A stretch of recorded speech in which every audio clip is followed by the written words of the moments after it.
Vous écoutez Police Scientifique, épisode 4, Preuve à vif, deuxième partie. De retour à son laboratoire de l'Université du Tennessee, Bass commença un examen plus poussé des os découverts dans la maison de Grizzle. Qu'est-ce qui avait causé la destruction de la maison et la mort d'un individu? Il ne serait pas facile de répondre à cette question. Lorsqu'un corps brûle, presque tout est détruit. Les jambes et les bras se détachent. Les fluides de la tête se transforment en vapeur et font éclater le crâne. Le feu ne déforme pas les os, mais il a la propriété de réduire leur taille jusqu'à 33% selon le temps d'exposition et la température. Sous l'action de la chaleur, les os deviennent cassants et peuvent s'effriter s'ils sont manipulés par la suite. Recueillir un squelette complet après un incendie est pratiquement impossible. Les meurtriers ont souvent recours au feu pour éliminer les cadavres. Les spécialistes ont dû apprendre à distinguer les différences entre les dommages causés par le feu et ceux causés par une arme. Même une balle dans la tête peut passer inaperçue si les experts légistes ignorent comment la découvrir. Toutes ces parties étaient entremêlées.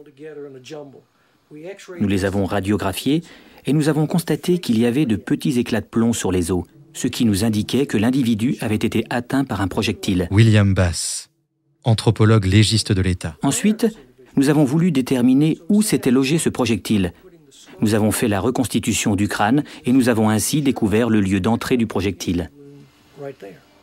Peu à peu, Bass tente de reconstituer les événements de la maison de James Grizzle à l'aide des os recueillis. La balle au bout aplati et les os dispersés indiquent un meurtre et la couleur des ossements appuie cette hypothèse. La chaleur a pour effet de colorer les os. Les experts légistes parviennent à estimer la température d'un feu grâce à cette couleur. Si le feu est particulièrement chaud, cela indiquera qu'un combustible comme l'essence a été utilisé et qu'il s'agit sans doute d'un incendie criminel. À environ 285 degrés centigrades, les os prennent une teinte rougeâtre ou brun-gris. Entre 500 et 650 degrés, ils deviennent noirs. Au-dessus de 650 degrés, toute matière organique est consumée et il ne reste plus qu'une coquille blanche constituée de calcium. Les ossements de la maison de Grizzle étaient blancs. Ils avaient brûlé à une température approximative de 1000 degrés, ce qui démontrait qu'un combustible avait été utilisé. Bass en conclut qu'il s'agissait bien d'un incendie criminel. Il avait donc la preuve qu'il y avait bien eu homicide. Grâce aux ossements brûlés, il avait découvert que la victime avait été tuée par balle, que le corps avait été séparé et qu'on avait ensuite mis le feu à la maison afin de camoufler le crime. Mais qui était la victime? Bien que Bass fût presque certain qu'il s'agissait de Grizzle, il devait le prouver. Sans une identification formelle, Moffitt ne pourrait pas faire arrêter le criminel. Pour identifier la victime, Bass commença par l'examen des sutures du crâne. Celles-ci se referment avec l'âge et disparaissent vers 40 ans. À l'intérieur du crâne de la victime, les sutures s'étaient effacées. À l'extérieur, elles avaient presque complètement disparu aussi.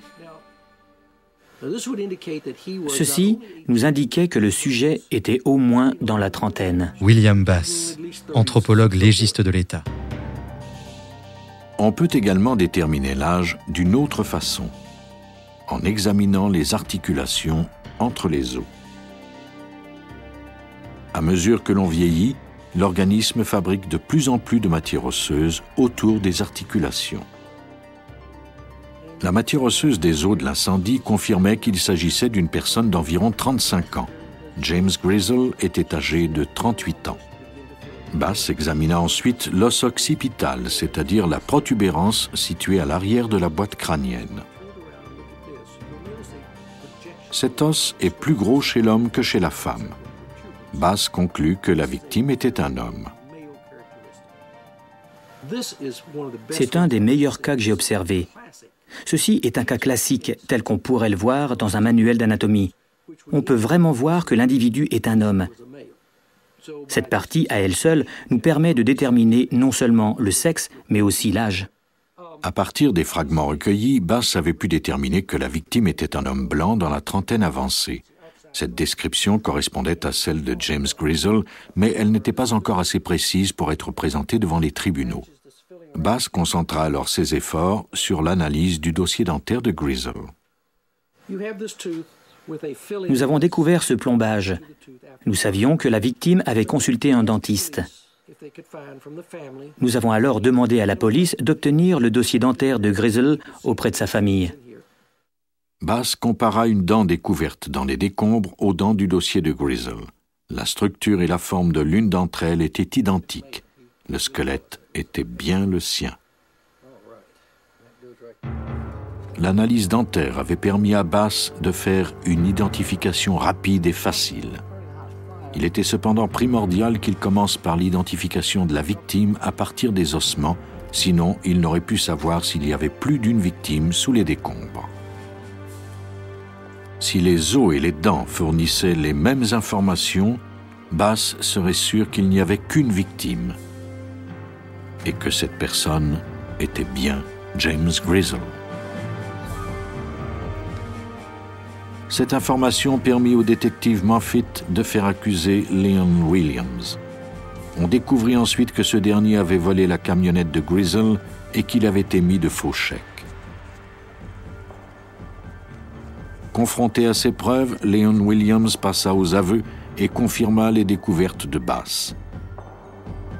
Il avait tiré sur James Grizzle dans le sous-sol de sa maison, avait versé de l'essence, avait attaché des explosifs à la victime qui, lors de la détonation, avait incendié la maison. Leon Williams fut condamné à la prison à perpétuité. Si on ne détruit pas toutes les preuves en louant un bulldozer ou en rasant tout ou quelque chose du genre, les preuves resteront là pour qui sait les chercher. Cela a pris un certain temps, mais notre reconstitution des événements s'est avérée en tout point conforme à la description qu'en a faite le coupable. William Bass est parvenu à démasquer un meurtrier qui avait pourtant déployé mains et efforts pour cacher son crime. Ailleurs, aux États-Unis, un homme tenterait l'impossible pour rapatrier la dépouille de son frère disparu au Guatemala. Nous sommes au Guatemala en 1985. Le pays est aux prises avec une guerre civile entre le gouvernement et la guérilla communiste. Dans les villages les plus reculés, le gouvernement engage des équipes de patrouilleurs composées de civils armés. Chacun de ces civils doit être de service une journée par semaine. Le gouvernement fournit les armes, mais ne donne pas d'entraînement. La milice a le mandat de surveiller les dissidents communistes. Mais personne ne contrôle la milice. Pour un jeune journaliste ambitieux, le Guatemala était très attirant cette année-là. Le journaliste Nick Blake et son photographe Griffith Davis avaient sous-estimé le danger. Ils étaient sur la piste d'un bon reportage et étaient partis pour un endroit reculé du pays où ils disparurent. Le frère de Nick Blake, Randy, fit tout ce qu'il put pour découvrir ce qui était arrivé. Mon frère a disparu en mars 1985 et j'ai fait plusieurs requêtes auprès du département d'État ainsi qu'à 4 ou 5 agences fédérales telles que la CIA et l'Agence de sécurité nationale depuis 1987. Randy Blake suivit plusieurs fausses pistes. Puis, 1 an et demi après le début de ses recherches, il eut vent d'une histoire racontée par un professeur américain qui résidait au Guatemala. Il allait à des fiestas et à un moment donné, les gens lui ont parlé de ces Américains, ces gringos qui s'étaient fait tuer par la patrouille.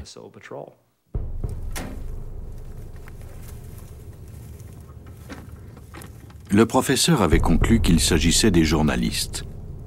La patrouille civile s'était servie d'un ravin comme d'un cimetière de fortune. La famille Blake fit des pressions auprès des gouvernements des États-Unis et du Guatemala pour retrouver Nick. Pour cacher ses crimes, la patrouille civile avait recueilli les squelettes et les avait brûlés dans un brasier ardent. Les flammes avaient eu pour effet de fendre puis de pulvériser les ossements. Les patrouilleurs étaient convaincus qu'ils étaient méconnaissables. Mais la famille Blake persista. Les patrouilleurs furent contraints à envoyer les ossements aux États-Unis, où ils finirent par arriver en 1990. Leur analyse révéla une supercherie. La caisse ne contenait aucun ossement humain. Convaincus qu'ils venaient de mettre à nu une opération de camouflage, la famille Blake et les autorités américaines firent des pressions pour obtenir la vérité. Felipe Alva, le commandant régional de la patrouille civile du Guatemala, refusait de divulguer des informations jusqu'à ce que les Blake trouvent une façon de le faire parler. Nous voulions lui offrir une récompense de $10 000 que nous prévoyions lui remettre en plusieurs versements selon la progression du travail. Randy Blake, frère de Nick. Alléché par cette offre, Alva accepta d'envoyer la vraie dépouille aux États-Unis à la condition que la famille promette de ne pas engager de poursuites judiciaires. Il a déterré une partie des ossements qui provenaient du site et il nous les a envoyés dans 2 boîtes. C'était très étrange. C'était comme des petits cercueils, des petites boîtes de pain doublées de velours. Il y avait de la terre à l'intérieur et quelques fragments d'eau épars. C'est tout ce qui restait de mon frère et de son ami.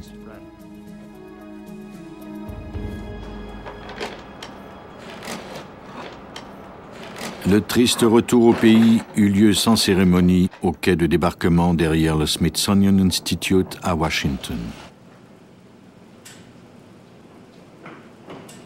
Les ossements anonymes avaient parcouru près de 5000 kilomètres après une série de démarches inutiles de tromperies et de mensonges.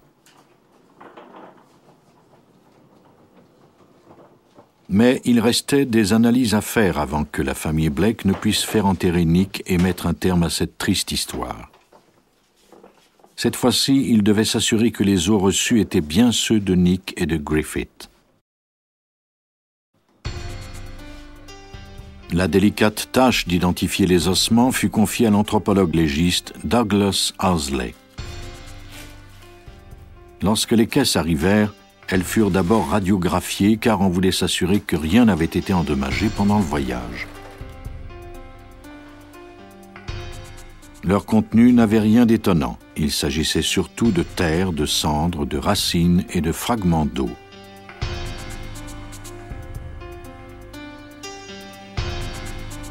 Owsley et son équipe commencèrent le tri des fragments. Il fut tout de suite évident qu'il s'agissait bien de restes humains. Ils remarquèrent également que certaines parties se trouvaient en double et qu'il y avait une différence de couleur. Owsley était convaincu qu'il analysait les ossements de 2 individus. Des 70 kilos de terre et de débris envoyés, ils recueillirent environ 1 kilo d'ossements incinérés. Le plus gros des 1600 fragments mesurait à peine 7,5 cm de longueur. Mais Owsley eut de la chance. Certains des fragments provenaient de l'os occipital qui se trouve derrière la tête. Leur taille indiquait qu'il s'agissait de 2 hommes. Il aurait pu s'agir de n'importe quel individu, mais Owsley découvrit ensuite un morceau très particulier d'environ 1 cm de diamètre. C'est un fragment dans le front qui forme une gouttière pour les sinus à l'intérieur du crâne. Cet os s'appelle la crête frontale. La configuration de cet os est très inhabituelle. En général, l'arête est proéminente, mais chez un petit pourcentage de la population, on retrouve une double arête, comme celle-ci. Nous avions donc cette pièce et le microfilm d'une radiographie de Griffith Davis. Owsley compara l'os à la radiographie de la tête de Davis qui avait été prise après un accident d'auto. La structure inhabituelle de l'os du Guatemala était identique à celle de l'os radiographié. Mais cela suffirait-il à prouver que le fragment provenait bien du crâne de Davis? Owsley devrait d'abord prouver que cette anomalie était vraiment rare. Afin d'établir la fréquence d'une telle structure osseuse au sein de la population, Owsley se référa à un groupe de squelettes connus sous le nom de Terry Collection. Les quelques 1600 squelettes de la Terry Collection ont été donnés à la science entre les années 20 et 40. Ils représentent un échantillon de la population. On peut consulter le dossier médical de chacun de ces individus. Owsley consulta les données de la Terry Collection afin de calculer le pourcentage de la population qui partageait les caractéristiques de Davis. Si cette caractéristique ne se retrouvait que chez quelques sujets, cela signifierait qu'il y avait de fortes probabilités que l'os découvert au Guatemala soit bien celui de Davis. Si l'on regarde cette voûte crânienne, par exemple, on peut voir la lame criblée et le foramen cecum. Voici la forme habituelle de la crête frontale. C'est une arête proéminente, et cette conformation se retrouve chez 88% des hommes blancs. Maintenant, on peut comparer cette même structure, mais on peut voir qu'il y a une double arête et un sillon. C'est cette conformation que nous avons observée sur le crâne de Griffith Davis. Cette dernière se retrouve chez 9% des sujets. L'os du crâne de Davis et celui qui provenait du Guatemala présentaient tous deux les mêmes caractéristiques inusitées. Il y avait donc de fortes probabilités qu'il s'agisse de la même personne. Mais qu'en était-il de Nick Blake? L'échantillon reçu était si limité qu'un seul autre test pouvait être effectué. Owsley détermina l'âge approximatif des deux dépouilles en analysant les sutures du crâne. Les sutures sur les fragments attribués à Davis avaient presque disparu, ce qui indiquait que l'individu était dans la trentaine. Celle de l'autre sujet était encore très apparente, ce qui indiquait qu'il était plus jeune. Cela nous aide à différencier les deux. Les deux hommes avaient environ 11 ans de différence et cela m'a permis de déterminer lequel était le plus jeune. Au moment de son décès, Griffith Davis était âgé de 38 ans et Nick Blake de 27 ans. Les calculs d'Owsley s'étaient révélés exacts. Pour Randy Blake, les résultats étaient encourageants, mais encore trop imprécis. Nous nous disions que c'était sans doute Nick, mais nous voulions vérifier sur place. Nous avons décidé de faire le voyage. En mémoire de Nick, la famille Blake tenait absolument à se rendre au Guatemala et faire l'impossible pour découvrir davantage d'ossements. Mais Owsley devait les accompagner car il était le seul à posséder l'expertise nécessaire. Ensemble, ils retraceraient les derniers moments de Nicholas Blake et Griffith Davis. Grâce à l'appui de l'anthropologue Douglas Owsley, Randy Blake pressentait qu'il avait enfin une chance de retrouver son frère. Il avait compris que la seule façon de récupérer les ossements de Nick serait d'aller les chercher lui-même.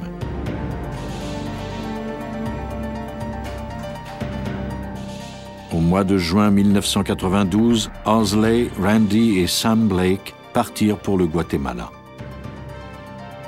Sur place, ils rencontrèrent le commandant Felipe Alva qui les conduisit au présumé site des ossements dans un endroit isolé en montagne. Mais Owsley pressentait qu'il leur mentait. J'ai pris ma truelle et j'ai creusé un peu. J'ai fait un trou d'environ 15 cm. Doug Owsley, anthropologue légiste. Je me suis relevé et j'ai dit « Nous ne sommes pas au bon endroit. Il n'y a pas assez de cendres. Il n'y a pas de fragments ici. Il devrait y avoir de la terre rouge et ce n'est pas le cas. » J'ai analysé le contenu des caisses pendant 2 mois et cela ne correspondait pas à ceci.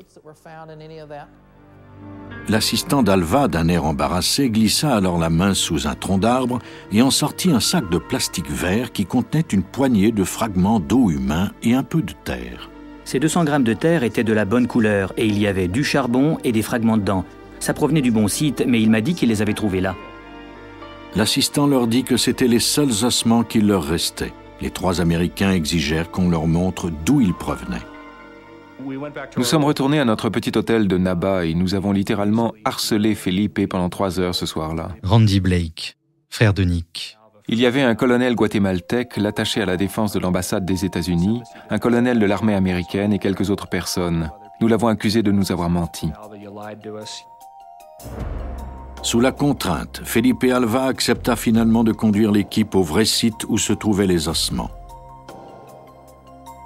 Lorsqu'ils atteignirent enfin l'emplacement 2 jours plus tard, Owsley était encore sur ses gardes.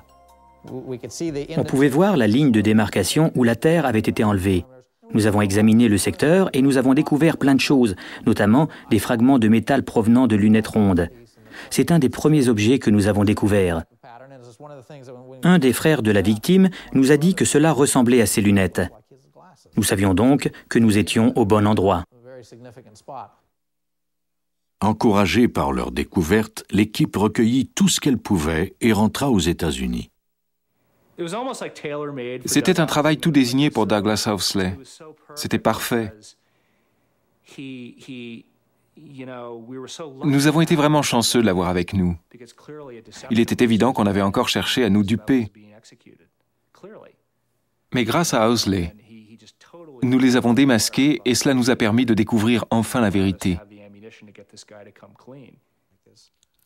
Parmi les os recueillis par Douglas Housley se trouvaient les fragments d'une mâchoire sur laquelle quelques dents et racines avaient subsisté. Cette découverte allait lui permettre de comparer les dents au dossier dentaire de Blake.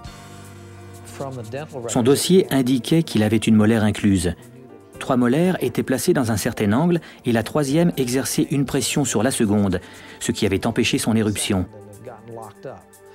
Ce contact avait usé une partie de cette seconde molaire et par conséquent, la racine avait une forme très particulière.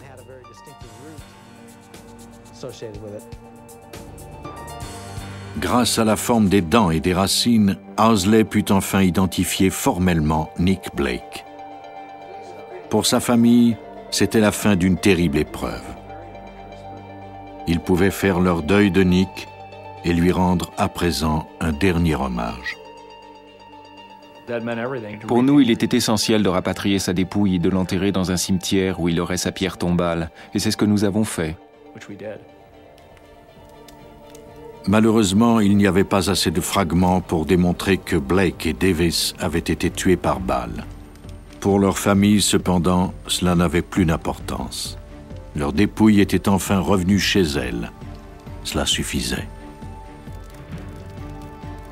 Les indices d'un crime subsistent dans ces cendres. Même si le feu les a transformés, il ne parvient jamais à les éliminer complètement. La science permet aujourd'hui de les analyser et de découvrir la vérité.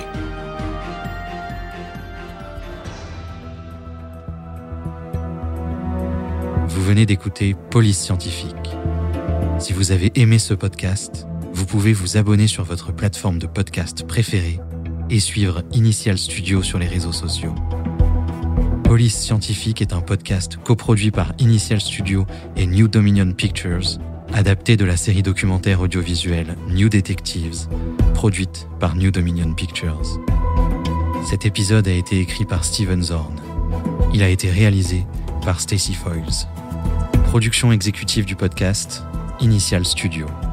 Production éditoriale, Sarah Koskiewicz, Mandy Lebourg et Astrid Verdun, assistée de Sidonie Cotier. Montage, Camille Legras, avec la voix de Benjamin Septemours.